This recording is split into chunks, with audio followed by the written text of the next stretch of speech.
کہہ رہے کہ اس باب میں اخلاق سے متعلق جو اچھی چیزیں ہیں ان کا ذکر کیا گیا ہے، اور ان چیزوں کا ذکر ہے کہ جن کو اپنانا اور جن کو اختیار کرنا ایک مسلمان کے لیے مناسب ہے نا۔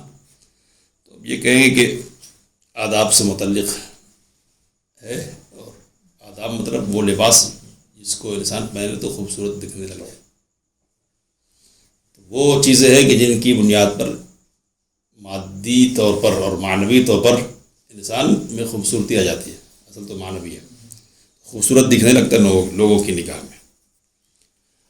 تو اس سلسلے میں ابن مسعود رضی اللہ تعالیٰ عنہ کی یہ پہلی روایت ہمارے سامنے آئی ہے، علیکم بالصدق فإن الصدق یہدی الی البر، سچ کو لازم پکڑو، یعنی کیسی بھی صورتحال ہو سچ ہی بولو، اس لیے کہ سچائی نیکی کی طرف رہنمائی کرتی ہے اور نیکی جنت کی طرف لے جاتی ہے۔ وما یزال الرجل یصدق، آدمی برابر سچ بولتا رہتا ہے، ویتحری الصدق، اور سچ بولنے کا ہی قصد کرتا ہے، کوشش اس بات کی طرف یہ ہوتی ہے کہ سچ ہی بولا جائے۔ حتی یکتب عند اللہ صدیقا، یہاں تک کہ اللہ تعالیٰ کے نزدیک صدیق لکھ دیا جاتا ہے۔ اور وَإِيَّاكُمْ وَالْكَذِبَ، اور جھوٹ بولنے سے بچو، اس لیے کہ جھوٹ برائی کی طرف لے جاتا ہے اور برائی جہنم کی طرف لے جاتی ہے، اور آدمی برابر جھوٹ بولتا رہتا ہے اور جھوٹی کا قصد کرتا رہتا ہے، یہاں تک کہ اللہ تعالیٰ کے نزدیک جھوٹا لکھ لیا جاتا ہے، بڑا جھوٹا۔ تو یہ بخاری اور مسلم کی روایت ہے، اور اس روایت میں بنیادی طور پر سچ بولنے کو ابھارا گیا اور برائی سے جھوٹ بولنے سے روکا گیا ہے، اور یہ بتلایا گیا کہ سچائی کیا ہے، نیکیوں کی جڑ ہے، اور جھوٹ کیا ہے، برائیوں کی بنیاد ہے۔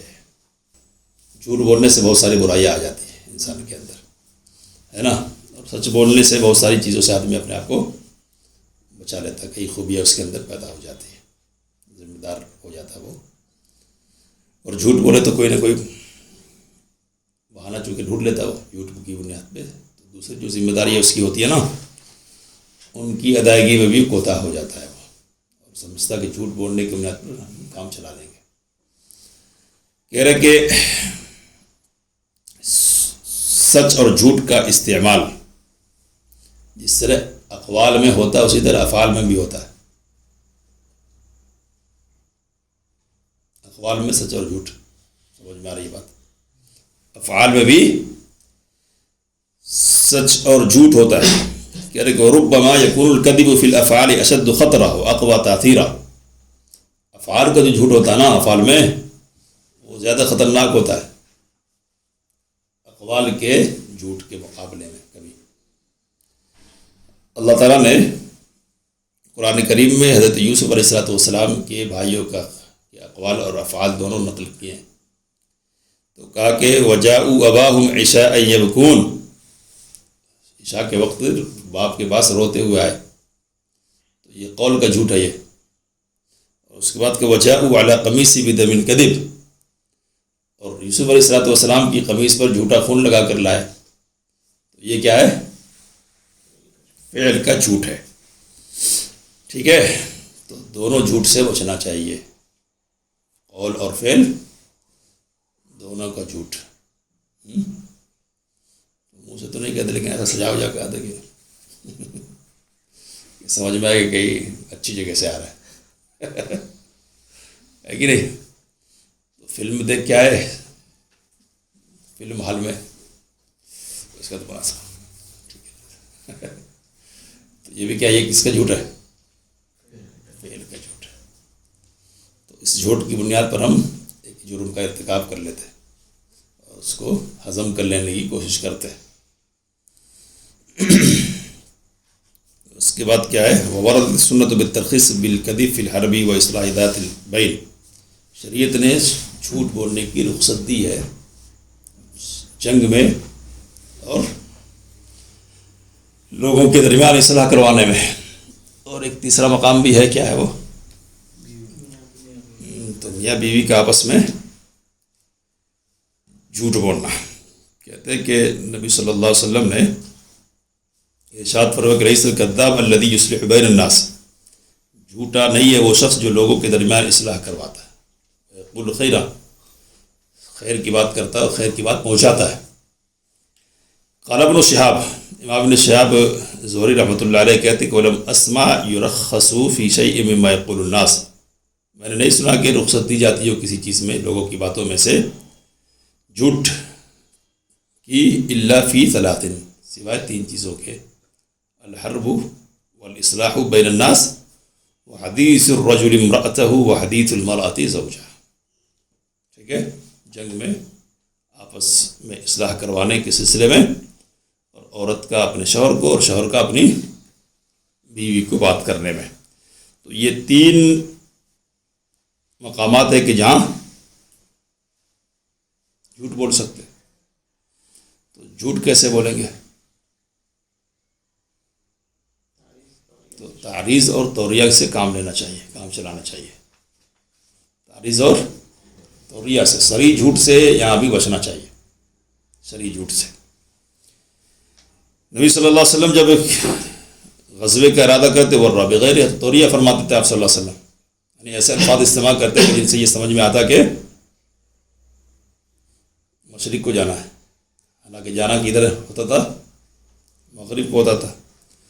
کہہ رہے کہ ولما سئل رسول اللہ صلی اللہ علیہ وسلم ممن انت، رسول صلی اللہ علیہ وسلم سے پوچھا کہ آپ کس سے ہیں، کن لوگوں سے تعلق ہے آپ کا؟ تو نبی صلی اللہ علیہ وسلم کا مما، پانی سے۔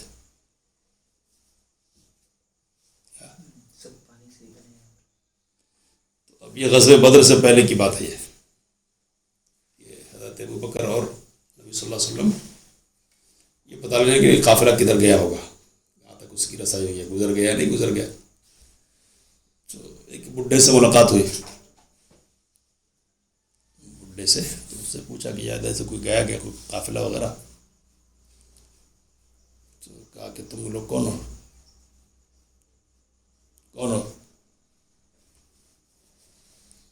تو کہا کہ پہلے تم بتاؤ پھر بتاتا ہوں۔ اس نے کہا کہ یہ قافلہ ہے، گزرا ہے،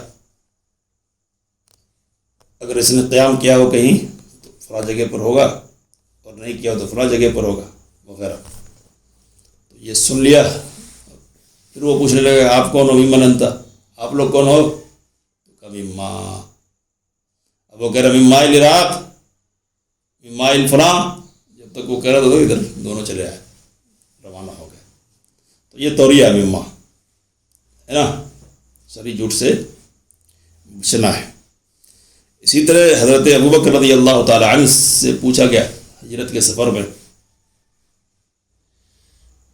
نبی صلی اللہ علیہ وسلم کے ساتھ تھے نا، تو بہت سارے لوگ ابوبکر رضی اللہ تعالیٰ عنہ کو پہچانتے تھے، اس لیے کہ کاروباری سفر وغیرہ ان کا ہوتا رہتا تھا۔ تو نبی صلی اللہ علیہ وسلم اس کے بارے میں پوچھتے یہ کون ہے آپ کے ساتھ؟ تو کہتے تھے کہ ہادنی یہدینی الطریق، یہ ہادی ہے، یہ راستہ بتلاتا ہے مجھے۔ کیا یہ توریہ ہے؟ تو اب حضرت ابوبکر کی مراد ہدایت سے اور تھی، اور سامنے والا کچھ اور سمجھ رہا تھا، تو وہ ظاہری حصی راستہ بتانا سمجھ رہا تھا، اور یہاں کون سا راستہ ہے؟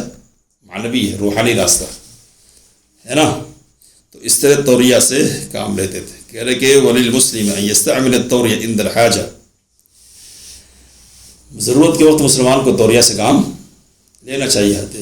ابراہیم علیہ السلام نے بھی توریہ سے کام لیا تھا۔ کہہ رہے کہ جیسے کوئی مسلمان کسی ظالم سے چھپنا چاہے، جس کے قتل کا ارادہ کیا اس نے، اور کسی انسان سے پوچھا جائے تو ضروری کہ نہیں بتلائے، پوچھا جائے اور معلوم ہے کہ اگر پتہ چل جائے گا اس کو تو قتل کر دے گا، تو اب یہ بتانا نہیں چاہ رہا، چھپانا ہے اس کو۔ تو کہہ رہے کہ تو اس سے کیسے بچے گا؟ تو اس توریہ استعمال کرنا چاہیے۔